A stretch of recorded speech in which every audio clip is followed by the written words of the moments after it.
Do you want to earn large amounts of gold quicker in Stardew Valley? Well, with some of the changes in the 1.6 update, there are a few new ways you can do just that.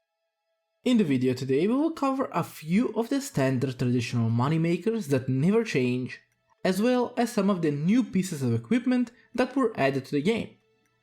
But before we start, I'm trying to reach 20,000 subscribers till the end of this year, so any help with my goal is appreciated.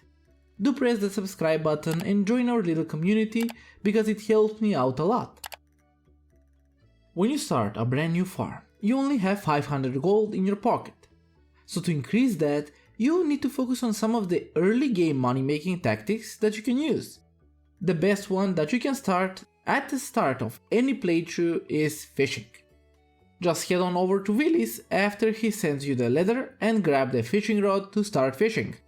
But don't sell the fish.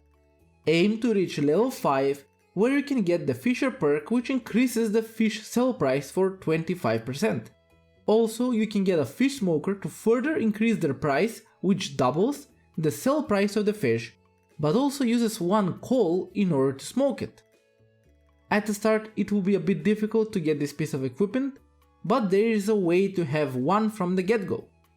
The trick is to start on the Riverlands farm, where you have one fish smoker waiting for you in the house.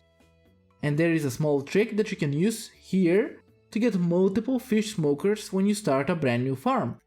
And that is to start with a few multiplayer cabins, where each cabin will have a fish smoker in that you can use. So fishing at the start is quite beneficial, since there are not many other good money makers that you can use for the first week or the second for that matter for your playthrough. And there's more. The 1.6 update also added the fish bait mechanic, where you can use targeted fish bait in order to catch a certain fish.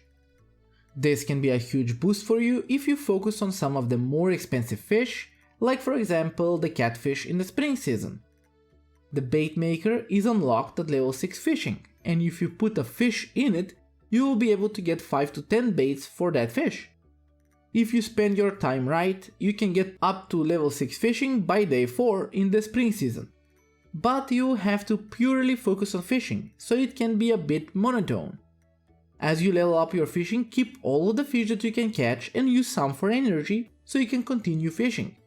The important thing here is while you're leveling up, try to catch some catfish to keep for when you unlock the bait maker, and then use those fish to craft some catfish bait. And use the entire day fishing when it's raining, to get a lot of those more expensive fish. Smoke them in the fish smokers and sell them for a great amount of gold.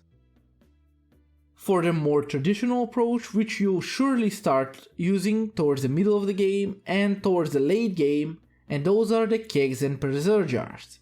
The kegs and preserve jars are king in money making in Stardew Valley, where you'll be able to earn huge amounts of gold by just having a few processing sheds around the farm. You can now even process forageable items you find, which increases their sell price a bit, and it does make a difference at the start. The most profitable crops for that are the ancient fruit and the star fruit, however. The ancient fruit is a bit harder to set up, where you need to find an ancient seed first, then donate it to the museum in order to be able to create ancient seeds. Afterwards, just plant the seed and use the seed maker to get more seeds from the crops you pick. The ancient seed is best planted in the greenhouse since it needs a whole season to mature and it dries out in the winter season. So having it in the greenhouse means you won't lose it.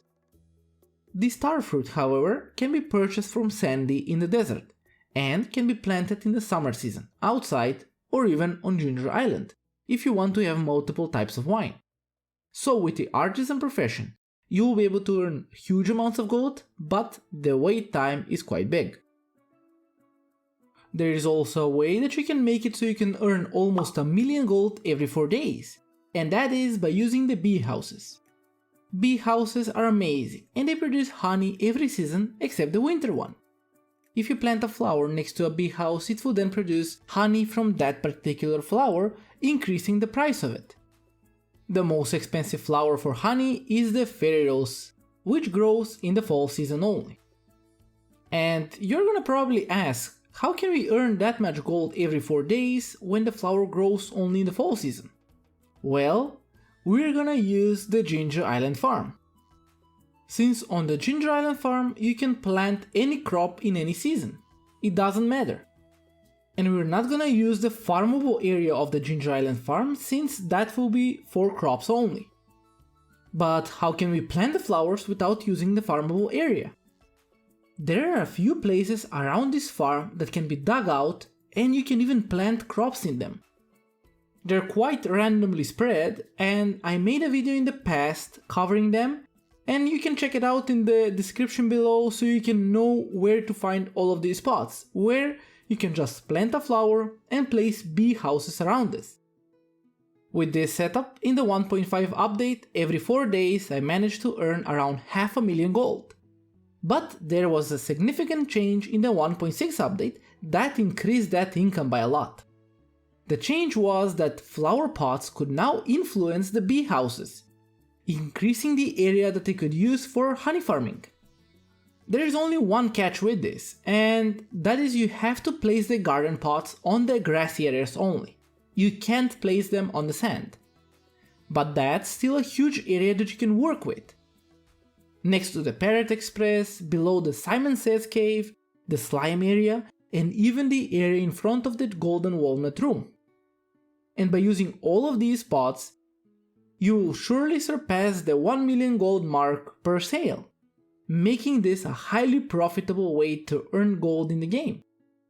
Only the setup will be quite costly, where you will need a lot of materials like coal and maple syrup. Maple syrup can at least be farmed in the desert easily by just planting a lot of maple trees there, but coal on the other hand can be quite tricky to get. It's quite a costly setup, but at the end of the day it's worth it. Another new money making method that is now available in the 1.6 update is by using the dehydrator. You get one dehydrator if you choose the mushroom cave on the farm, and for the rest you can buy the recipe from Pierre for 10,000 gold. Early game this will be quite hard, so you'll have to make do with the one you get for free if you choose the mushroom cave. This is a nice equipment to have, since you will be able to dry all the mushrooms and fruits that you find, which will increase their price. The dehydrator effectively makes the mushrooms or fruits sell at a gold quality price plus 5 each. The most optimal way is to place regular quality or silver quality mushrooms in the dehydrator, since the quality of the dried product is always normal and not affected by the quality of items used, and just sell the higher quality mushrooms or fruits you find. Still, this is quite a good way that you can make a difference at the start of your playthrough. There was also a change that happened concerning the artifacts in the game, and it mostly affected the dino egg. When you find a dino egg on the farm, it was more profitable to just make it into mayo and just sell it. But now, with the introduction of the treasure appraisal guide, the prices of sold artifacts is tripled, meaning that it will be more worthwhile to just sell the dino egg like that instead of making it into mayo.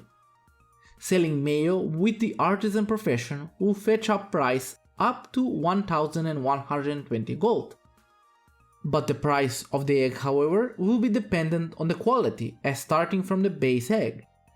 It will sell for 1050 gold, silver quality for 1311 gold, and golden quality for 1575 gold.